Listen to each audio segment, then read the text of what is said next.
South ఇండియాలోనే biggest sorry store మన Varahi silks మన విజయవాడ ఎంజీ రోడ్ లో డిసెంబర్ 4వ తారీఖున ఘన ప్రారంభం.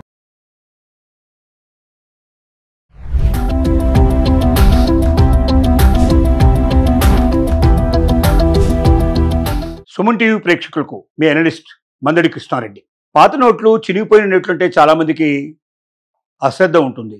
పాత నోట్లు కదా, చెల్లుగావు కదా, ఆ నోట్లను తీసుకెళ్ళి ఏమిస్తాం మనం, పాతబడిపోయి ఉంటాయి అని ఎక్కడో దగ్గర దాన్ని తోసేస్తూ ఉంటారు. చాలామంది దాన్ని చెత్తబుట్లో కూడా వేసే ప్రయత్నం చేస్తారు. కానీ ఆ పాత నోట్లే మీ పాలిటిగా లాటరీ టికెట్లుగా మారతాయని మీరు ఎప్పుడైనా ఊహించారా? ఒక్క పాత నోటు మీద 50 రూపాయల నోటు మీద 4,000 నుంచి 5,000 రూపాయలు సంపాదించే అవకాశం ఉందని మీకు తెలుసా? అదే 500 రూపాయల పాత నోటు మీకు దొరికినట్టయితే ఒక్కోసారి దాని విలువ లక్షల్లో ఉంటుందనే విషయం మీరు అర్థం చేసుకోగలిగితే బాగుంటుందని ఆ ఉద్దేశంతో పాత నోట్లకున్న ప్రాచుర్యం ఏమిటి, పాత నోట్లకు ఎందుకింతగా గిరాకీ పెరిగే అవకాశాలు ఏర్పడ్డాయి, పాత నోట్లు ఎవరు కోరుకుంటారు, ఎందుకింత అమౌంట్ దానికి పే చేసి తీసుకోవడం సిద్ధపడుతున్న విషయాన్ని మీకు విపులంగా అర్థం చేసుకునేట్టు చెప్పాల్సిన అవసరం ఉంది. ముఖ్యంగా పాత నోట్లు ఎవరు కొంటారంటే, ఒకటి పాత నోట్లు కలెక్ట్ చేసి దాన్ని ఒక ఎగ్జిబిషన్ లాగా పెట్టి చాలా మంది ఆనందపడుతుంటారు, సంతోషపడుతుంటారు. ఒక్కోసారి దీనికి టికెట్లు కూడా పెట్టి అమ్మేటువంటి పరిస్థితులు ఏర్పడతాయి.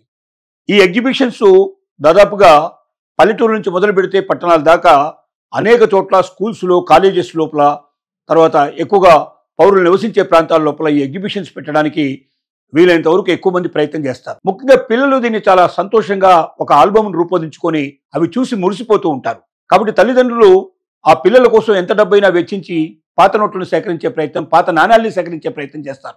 రెండోది ఏంటంటే 786 అనేటువంటి ఒక సిరీస్ ఉంది.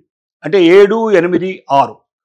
ఈ 7, 8, 6 అనేటువంటి సంఖ్యకి ఎంత ప్రాముఖ్యత ఉందంటే, ఈ సిరీస్లో చివరిలో పూర్తయ్యేది ఆ 3 మనకు అంకెలతోటి పూర్తయ్యేటువంటి ఏదైనా ఒక నోటు దొరికినట్టయితే దానికి ఎంత డిమాండ్ ఉందంటే లక్షల్లో డిమాండ్. ఎందుకంటే ఈ 786 అనేది చాలా ప్రాముఖ్యత కలిగింది. ఈ వివరాలన్నీ మనం ఇప్పుడు ఒకసారి చూస్తూ దీన్ని విజువల్గా మనం పూర్తిగా వివరంగా చెప్పుకుందాం. ముందుగా మనం 786 సిరీస్ లోపల ఎందుకంత ప్రాముఖ్యత ఉంటుందో ఒకసారి చూద్దాం. 786 అనిగా చివరిలో వచ్చేటువంటి నెంబర్లు ఏవైతే ఉన్నాయో దీనికి ఎంత ప్రాముఖ్యత ఉంటుందంటే, ఇలాంటి నోటు అది 5 రూపాయలైనా, రూపాయి అయినా, 50 రూపాయలైనా, ఏ నోటు మీద అయినా సరే మీకు చివరిలో 7, 8, 6తో పూర్తయ్యేటువంటి నోటుని ఎంత శుభప్రదంగా ఆలోచిస్తారంటే, ప్రపంచవ్యాప్తంగా ఇటు హిందువులు అటు ముస్లింలు కూడా ఈ 786ని ఒక శుభమైనటువంటి సంఖ్యగా భావిస్తారు. ఈ శుభమైన సంఖ్యగా ఎందుకు భావిస్తారంటే, ముఖ్యంగా ముస్లిమ్స్ ఆలోచించినట్టయితే వాళ్ళు ఇది భగవంతునికి ప్రతీకగా ఉండే నెంబర్గా భావిస్తారు ఈ 786 అనేది. పోనీ ఇది ఖురాన్లో ఎక్కడైనా రాయబడి ఉందంటే ఖురాన్లో మాత్రం రాయబడి లేదు. కానీ అనాదిగా ఒక ఆచారంగా వస్తుంది. చాలామంది ముస్లిమ్స్ ఇండ్ల మీద కానీ, వ్యాపార కేంద్రాల మీద కానీ ఈ 786ని ఓం అనే అక్షరం మన తెలుగులో ఎట్లాగైతే హిందువులు రాస్తూ ఉంటున్నారో అలాగే ముస్లిమ్స్ 786 అనేటువంటి సంఖ్యను రాసుకుంటుంటారు. ఎందుకు రాస్తుంటారంటే దానివల్ల శుభం జరుగుతుందని, ఆ వ్యాపారం చాలా ఫలప్రదం అవుతుందని, తమకు అన్ని ఇంకా గొప్ప శక్తులను మనకు సంభవిస్తాయని, తాము లక్షాధికారులు, కోటీశ్వరులు అవుతారన్న ఒక నమ్మకం, విశ్వాసంతో ముస్లిమ్స్ ముందుకెళ్తారు. అలాగే హిందువులు కూడా చూసుకున్నట్టయితే 786కి ఎంతో ప్రాముఖ్యత ఇచ్చారు. 786 అనేది ఓం అక్షరానికి విలువ ఎంత ఉందో, అలాగే మరి హరే కృష్ణ హరే రామ అనేటువంటి అక్షరాలకు ఎంత ప్రాముఖ్యత ఉందో దాన్ని ప్రతిబింబించేటట్టుగా 7, 8, 6 అనే సంఖ్య ఉంటుందని హిందువులు కూడా నమ్ముతారు. కాబట్టి హిందువులైనా ముస్లింలైనా పోటీ పడి 786 అని ఈ సిరీస్లో చివరిగా వచ్చేటువంటి ఈ 3 మనకు అంకెలు ఉన్నట్టయితే ఇలాంటి నోట్లని ఎగబడి కొనేందుకు సిద్ధపడుతున్నారు. మీరు నమ్మొచ్చు, 50 రూపాయల ఒక సిరీస్ నోట్లు మీకు దొరికినట్టయితే సుమారుగా ఈ 786 ఉన్నట్టయితే లక్షల రూపాయల్లో సంపాదించే అవకాశం మీకు ఉంది. అలాగే ఒకవేళ 500 రూపాయల నోట్ అయితే ఆ సంఖ్య ఇంకా విపరీతంగా డబ్బు వచ్చే అవకాశం ఉంది.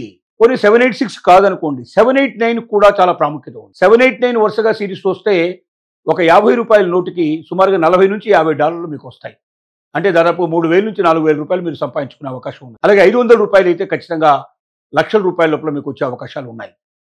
అలాగే కాయిన్స్ కూడా, అంటే ఇవి నోట్లకు సంబంధించిన విషయాలు, పాత నోట్లు కానీ పాత కాయిన్స్ కానీ నెంబర్తో ప్రమేయం లేకుండా ఏ నెంబర్ ఉన్నప్పటికీ, ఎంత పురాతనమైనటువంటి నోట్లు అయితే, ఎంత పురాతనమైనటువంటి ఒకవేళ మీకు కాయిన్స్ దొరికినట్టయితే అంత ఎక్కువ మీకు డబ్బు వచ్చే అవకాశం ఉంది. కాబట్టి ప్రతి ఒక్క ప్రేక్షకుడి నా వినవేపు ఏంటంటే, మీరు మీ దగ్గర ఉండేటువంటి పాత నోట్లను పారేయకండి, చినిగిపోయిన నోట్లను కూడా పారేయకండి, అవి దాచిపెట్టండి. ఏదో ఒక నాటికి ఓ 10 ఏళ్లకో 25 ఏళ్లకో 30 ఏళ్ల తర్వాతనో అవి మీకు లక్షల రూపాయలు తెప్పించి పెట్టే అవకాశాలు ఉన్నాయి. కాబట్టి వాటిని జాగ్రత్తగా భద్రపరిచి పెట్టుకున్నట్టయితే చరిత్రలో దానికి ఉండేటువంటి ప్రాణ్యత దానికి ఉంది. ఈ పాత నోట్లు కలెక్ట్ చేసేటువంటి ఆలోచన నమ్మకం ఉన్న వాళ్ళు ప్రపంచవ్యాప్తంగా లక్షల మంది ఉన్నారు.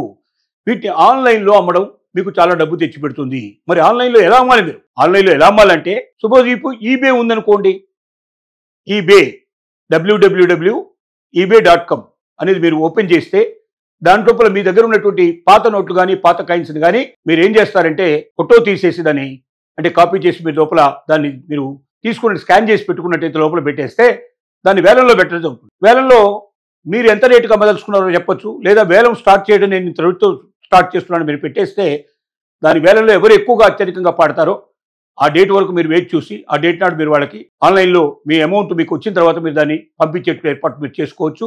దానికి ఏదైనా ఒక మార్గాన్ని మీరు మాట్లాడుకోవడానికి అవకాశం ఉంది. అలాగే ఈబే లాగానే ఇంకా కొన్ని వెబ్సైట్లు కూడా ఉన్నాయి. మీరు ఆన్లైన్లోకి వెళ్ళి ఆ వెబ్సైట్లు ఏమిటో మీరు కనుక్కున్నట్టయితే ఖచ్చితంగా మీకు దొరికే అవకాశం ఉంది. ఇది ఒక సుధావకాశం, ఇది ఒక సువర్ణావకాశం. పాత నోట్లు పనికిరావని, చిరిగిపోయిన నోట్లు పనికిరావని, పాత కాయిన్స్ పనికిరావని ఇప్పటిదాకా అనుకుంటూ వాటిని చెత్తబుట్టలో వేసేటువంటి వాళ్ళందరూ కళ్ళు తెరవాల్సిన అవసరం ఉంది. ఆ పాత నోట్లే మీకు సువర్ణావకాశంగా మారే అవకాశం ఉంది. వేలు లక్షల రూపాయలు మీకు తెచ్చిపెట్టే అవకాశం ఉంది. కాబట్టి పాత నోట్లని పాత కాయిన్స్ని మీరు మర్చిపోకుండా ఉంచే ప్రయత్నం చేసుకోండి. తద్వారా మీ జీవితాన్ని మీరు బాగా ధనవంతంగా మారుకోవడానికి మీకు అవకాశం ఏర్పడుతుందని మాత్రం గ్రహించమని కోరుకుంటున్నాం.